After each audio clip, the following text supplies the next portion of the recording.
Good afternoon to you all.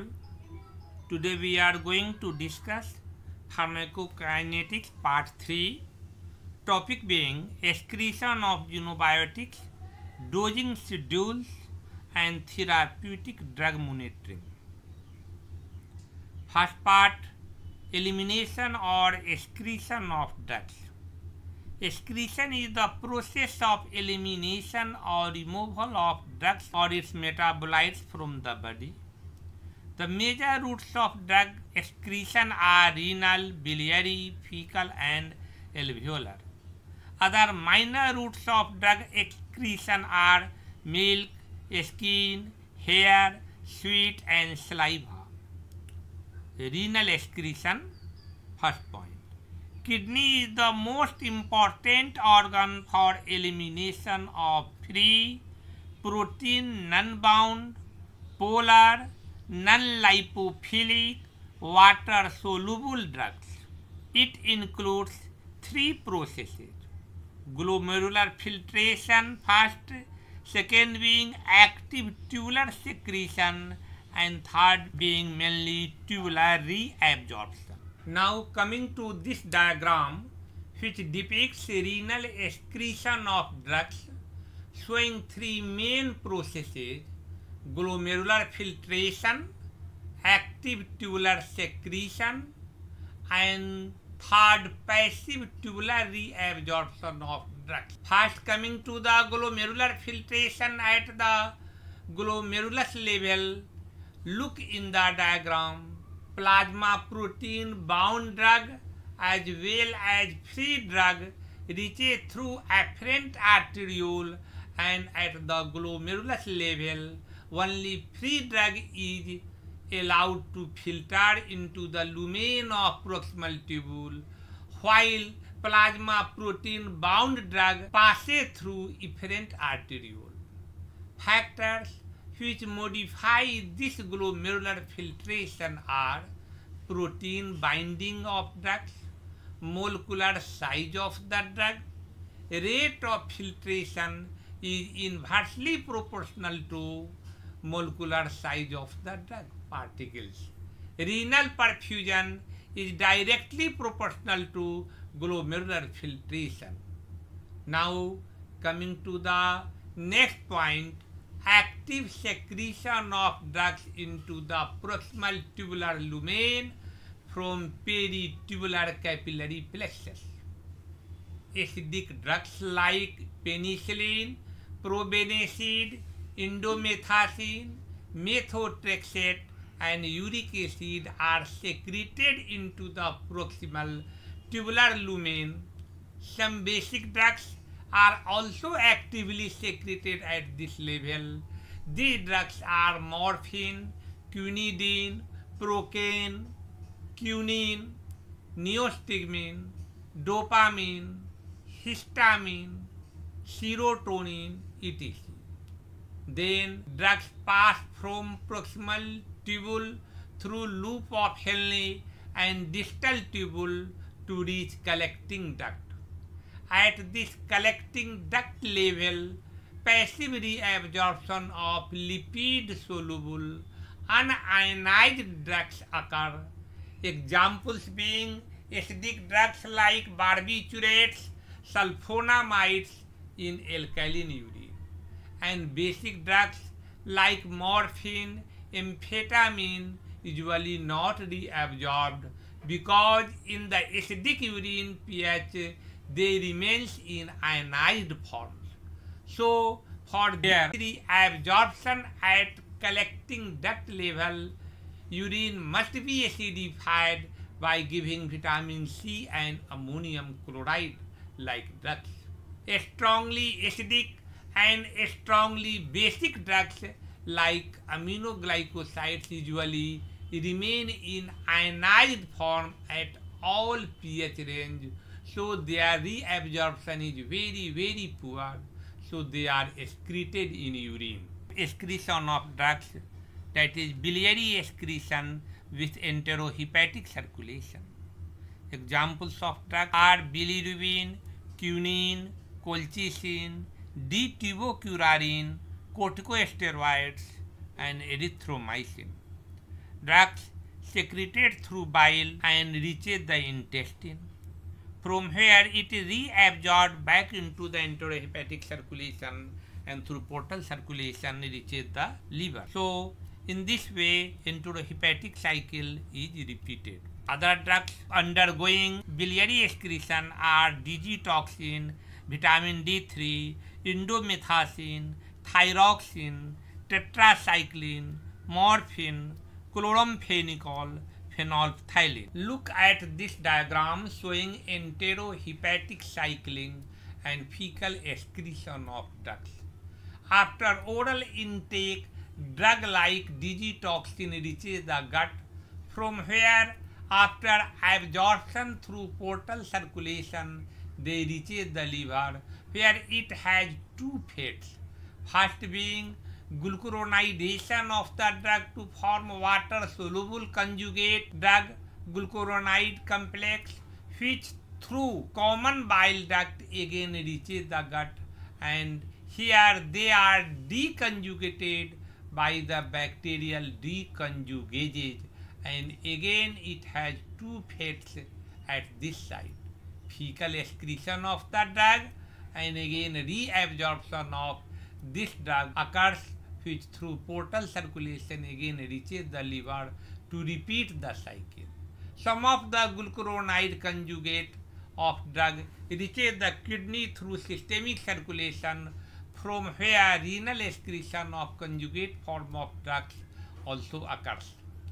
Second fate of drug in the liver is that it escapes conjugation reaction and it is metabolized to form some metabolite denoted by M in the diagram, which again through common bile duct reaches the gut and after reabsorption passes into the liver through portal circulation to repeat the enterohepatic cycle. Coming to the next point of excretion of drugs, fecal excretion.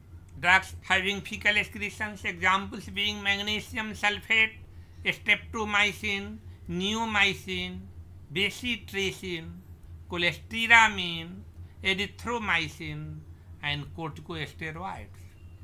Drugs having alveolar excretions, example being general anesthetic, nitric oxide, ether, and alcohol. Drugs which are excreted through breast milk, that is mammary excretion of drugs. Basic drugs remain non-ionized at the plasma alkaline pH and so diffuse through the mammary epithelium and get accumulated in the milk.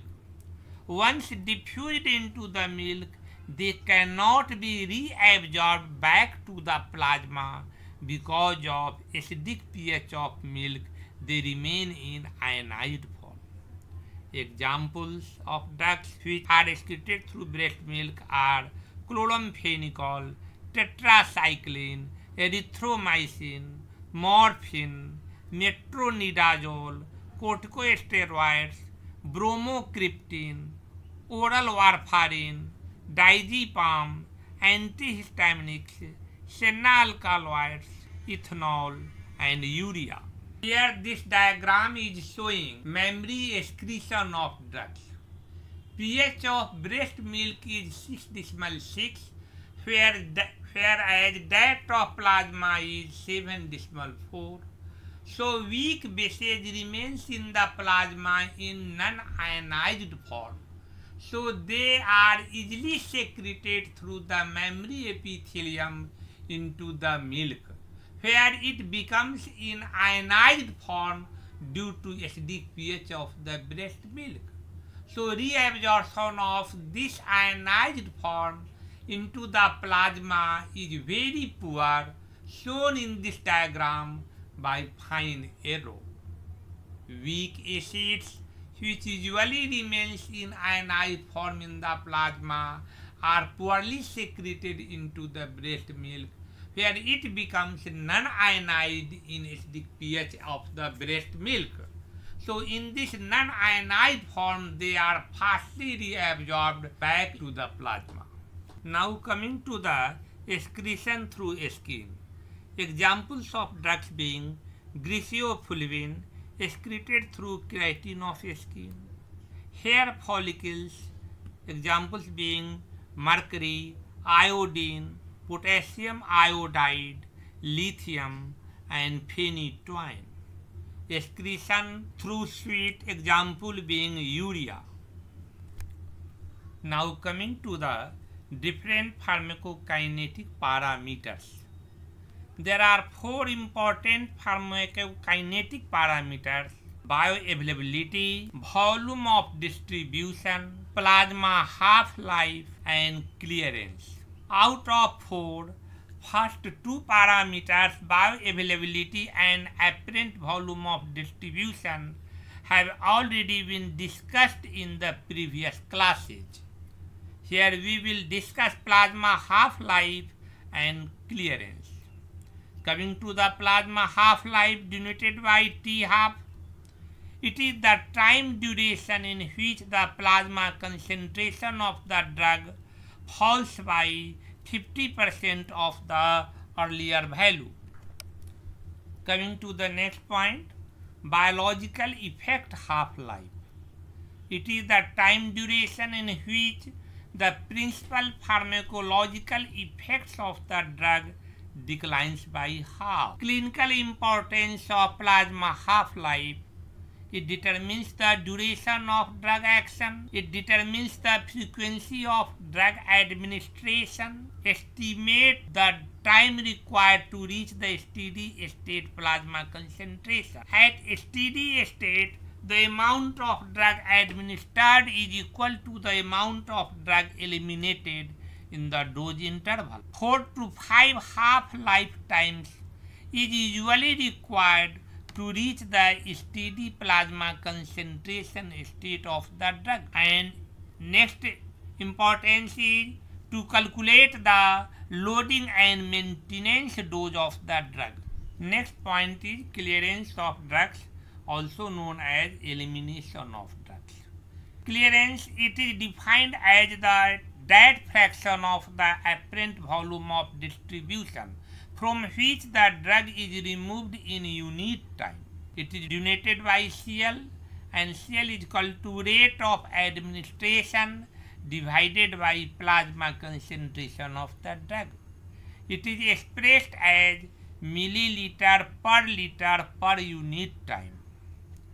Drugs are metabolized or eliminated from the body by first order kinetics, zero order kinetics, and mixed order kinetics. Now coming to the first order kinetics. What is first order kinetics? A constant fraction of the drug is eliminated at a constant interval of time. 95% of therapeutically used drugs obey first order kinetics. Examples being plasma concentration declining at a rate of 50% per 2 hours. Here in this flow chart, initial plasma concentration of drug is 100 micrograms per ml, and in each successive steps after every 2 hours, there is 50% decline in initial respective plasma concentration.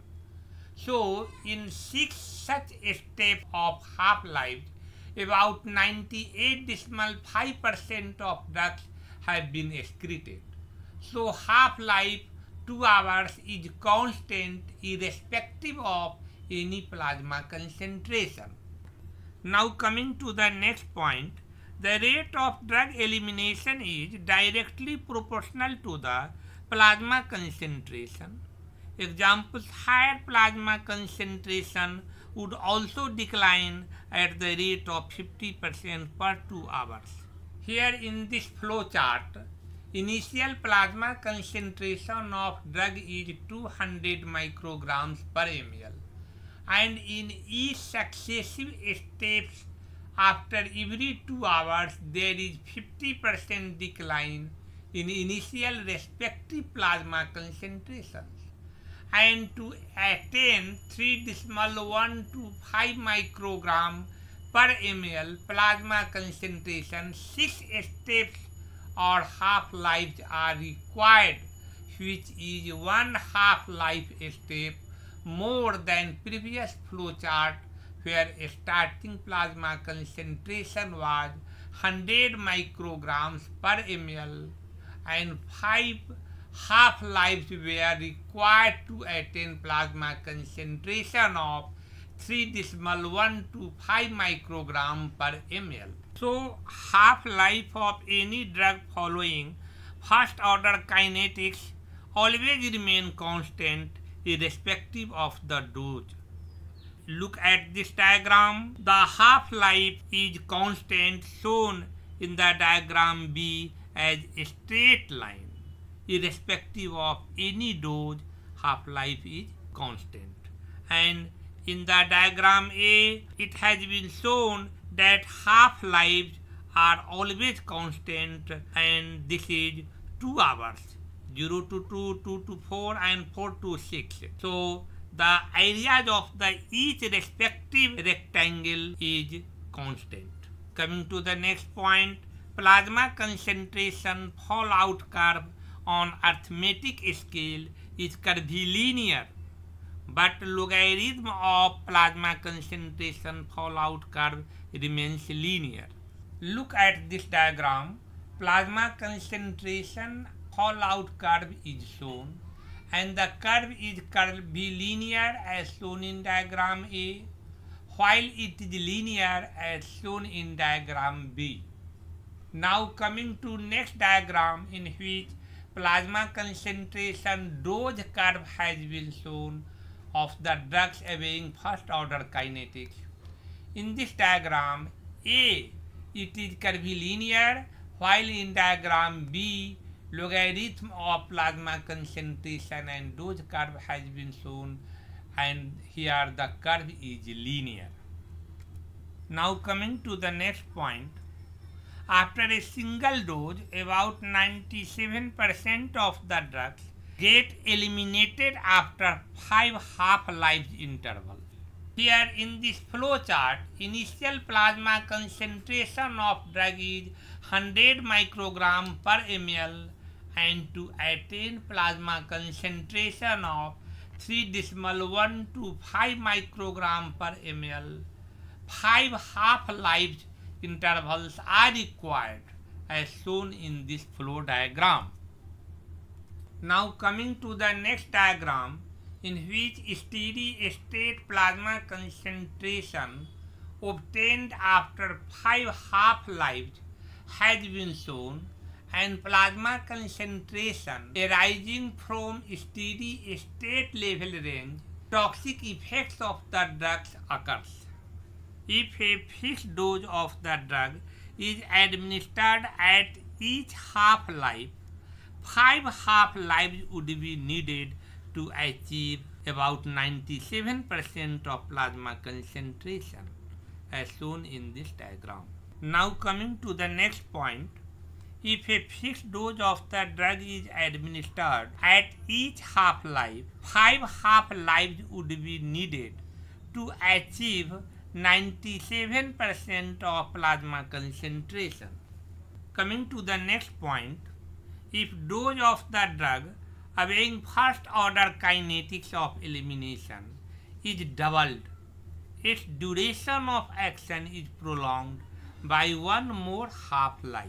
Here in this flow chart, initial plasma concentration of drug is 100 microgram per ml, and to attain plasma concentration of 12.5 microgram per ml, 3 half-life intervals are required as shown in this flow diagram.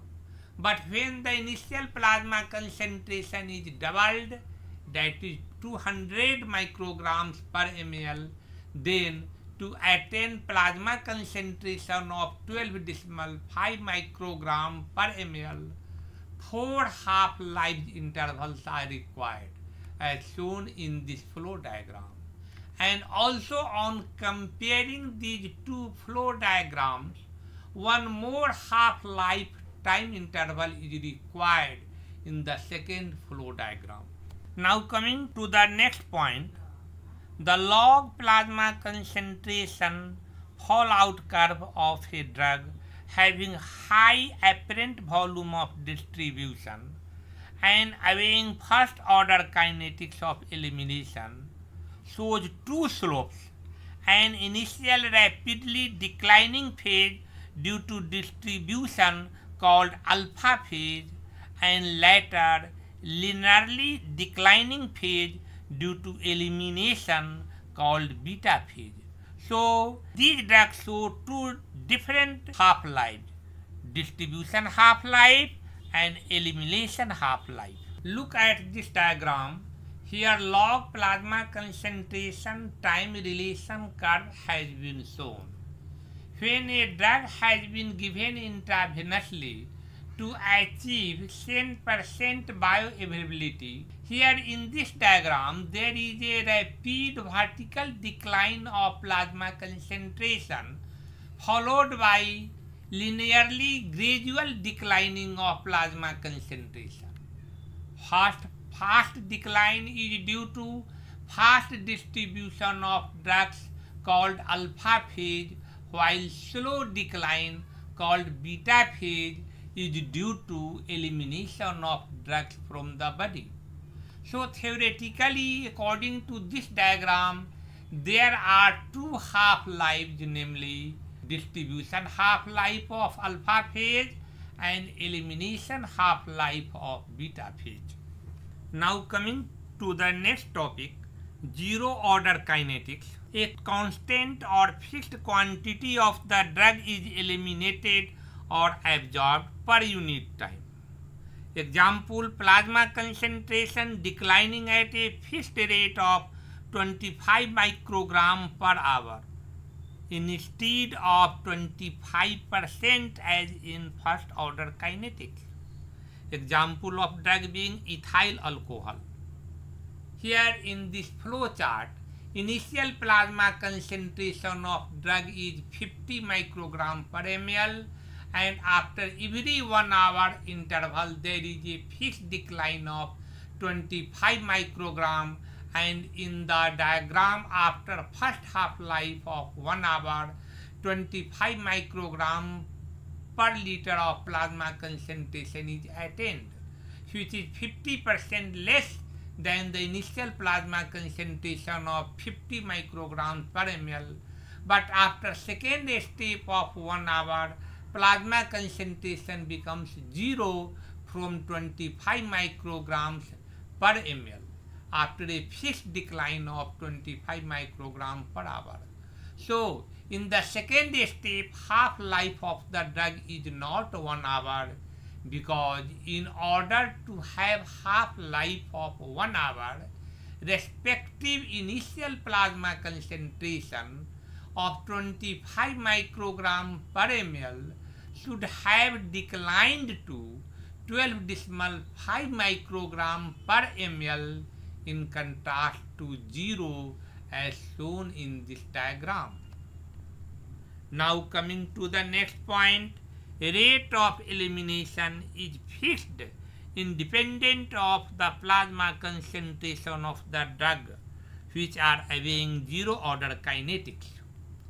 Here in this flow chart, initial plasma concentration of drug is 100 microgram per ml, and after every 1 hour interval there is a fixed decline of 25 microgram per hour irrespective of any plasma concentration as shown in this diagram. Hence, half-life of a drug following zero order elimination kinetics is never constant.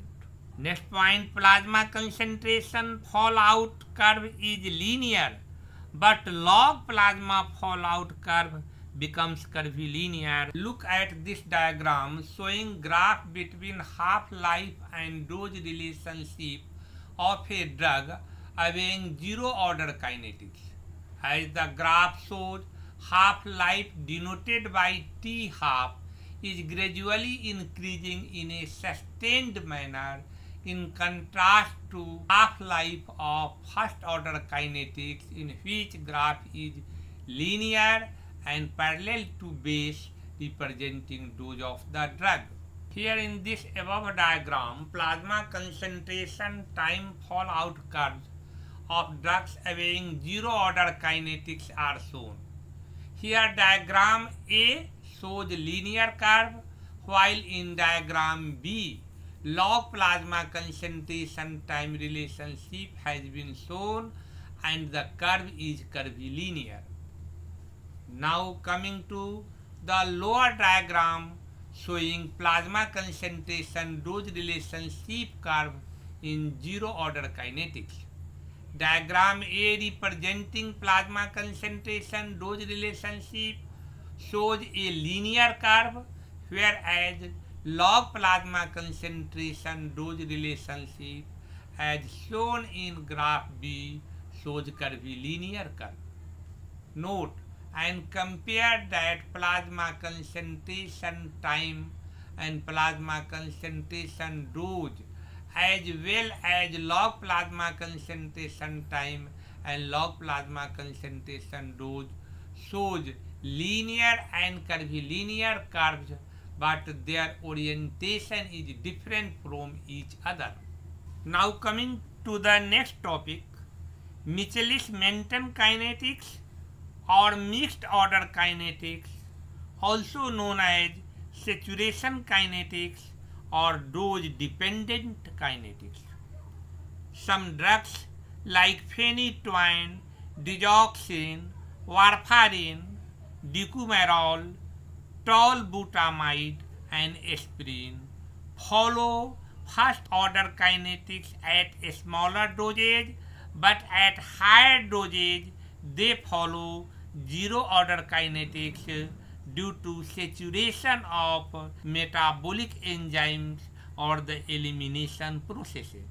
Look at this diagram showing graphs of plasma concentration time fallout relationship curve and log plasma concentration time fallout curve of drugs obeying mixed order kinetics.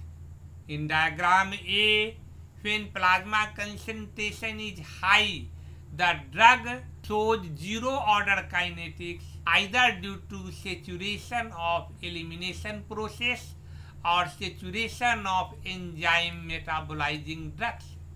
But when plasma concentration declines, the same drug obeys first order kinetics. In the zero order kinetics, the curve is linear, whereas in first order kinetics, it is curvilinear.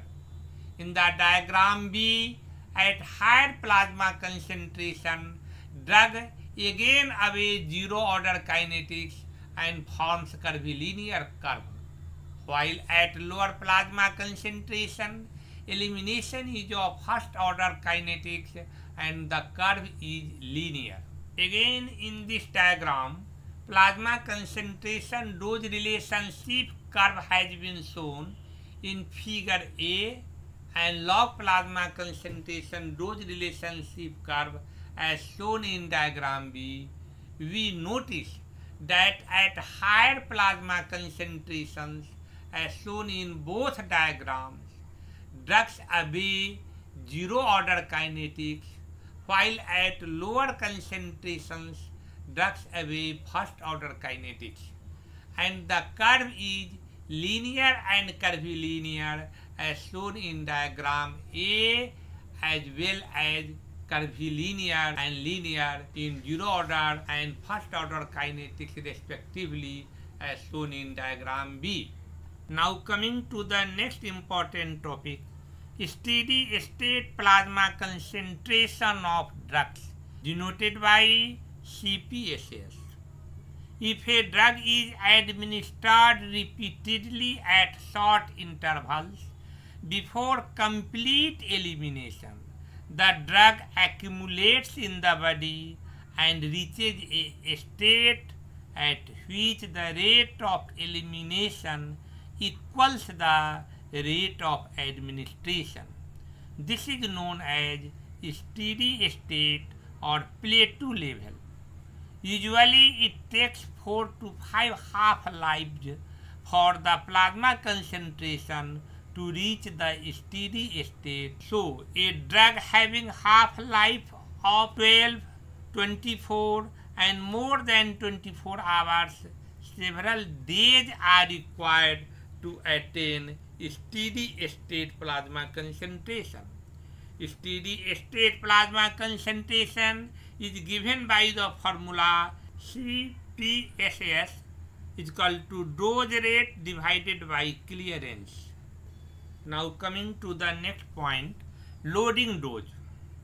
When target or steady state plasma concentrations have to be attained rapidly, a loading or bolus dose of the drug is given at the starting of the treatment.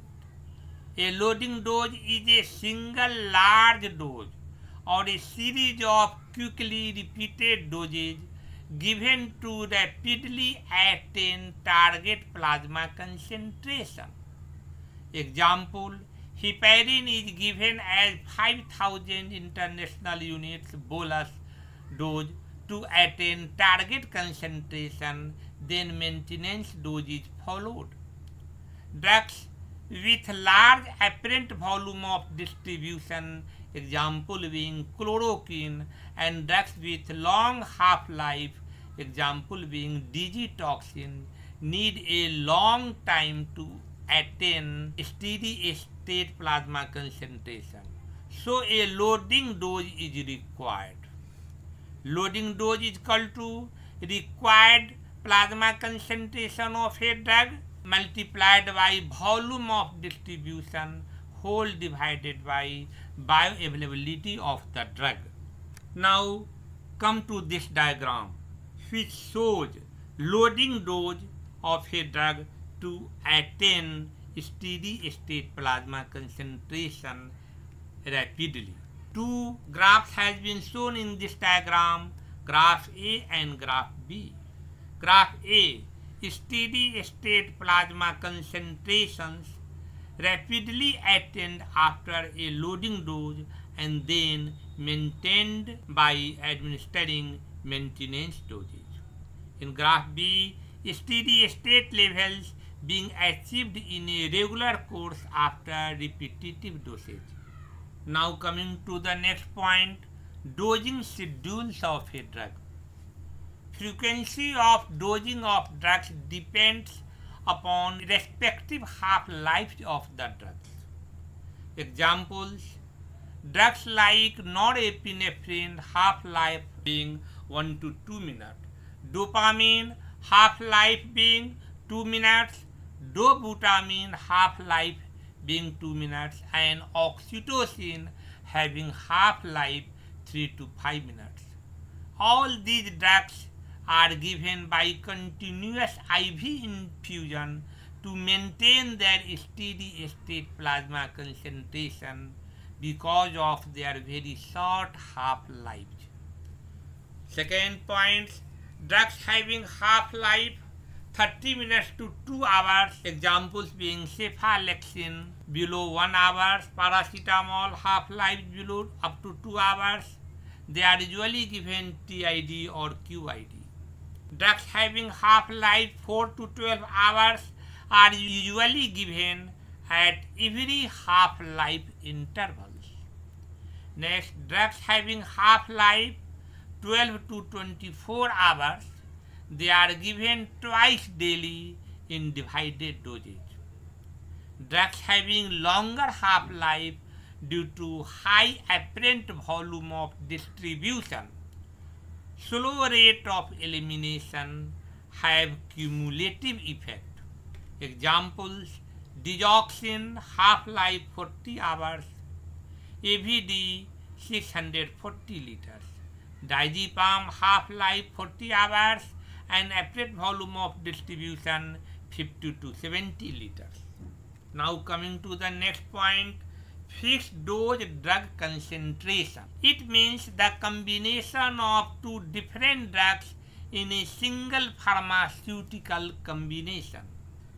Example, cotrimoxazole is equal to sulfamethoxazole, half-life being 11 hours, and trimethoprim, half-life being 10 hours. Sulfadoxine, half-life 160 hours, plus pyrimethamine, half-life being 112 hours. Ampicillin, half-life being 1 to 1.5 hours, plus clavulanic acid, half-life being 1 to 1.5 hours.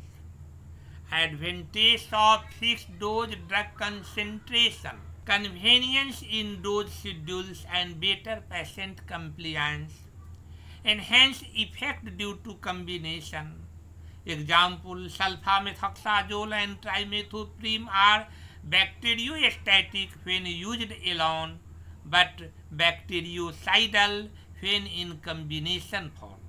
Combination therapy sometimes decreases side effects.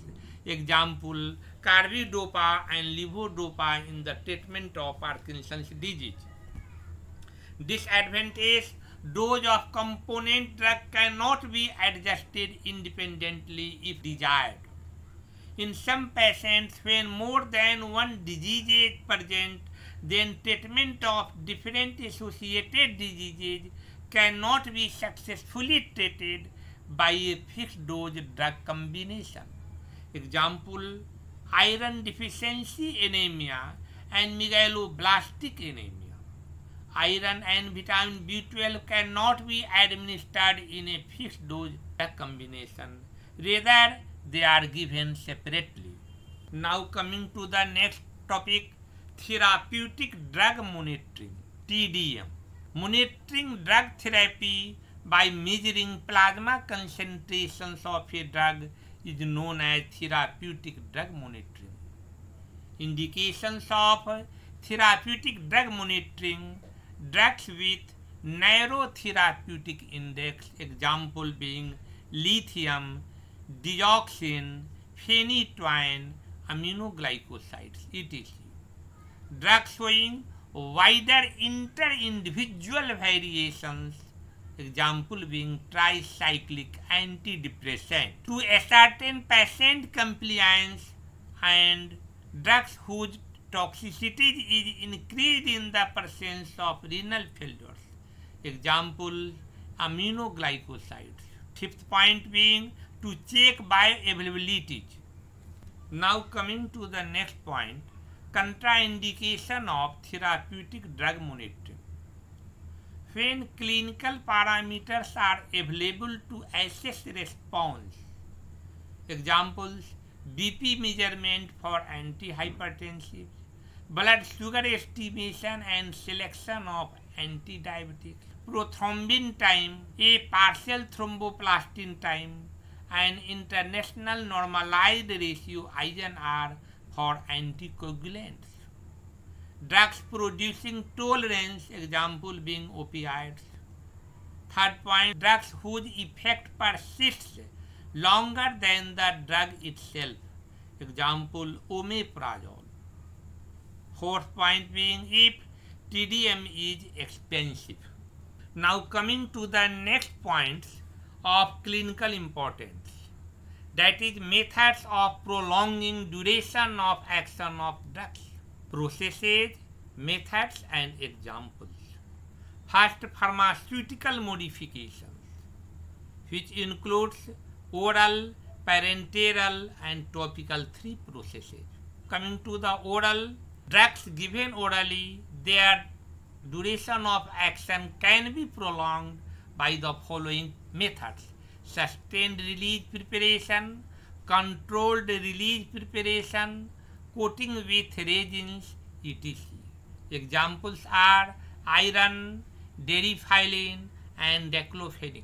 Now coming to the parenteral process, methods for increasing duration of action of drugs. First being reducing solubility, examples Eilers suspension, and examples are procaine penicillin and benzathine penicillin.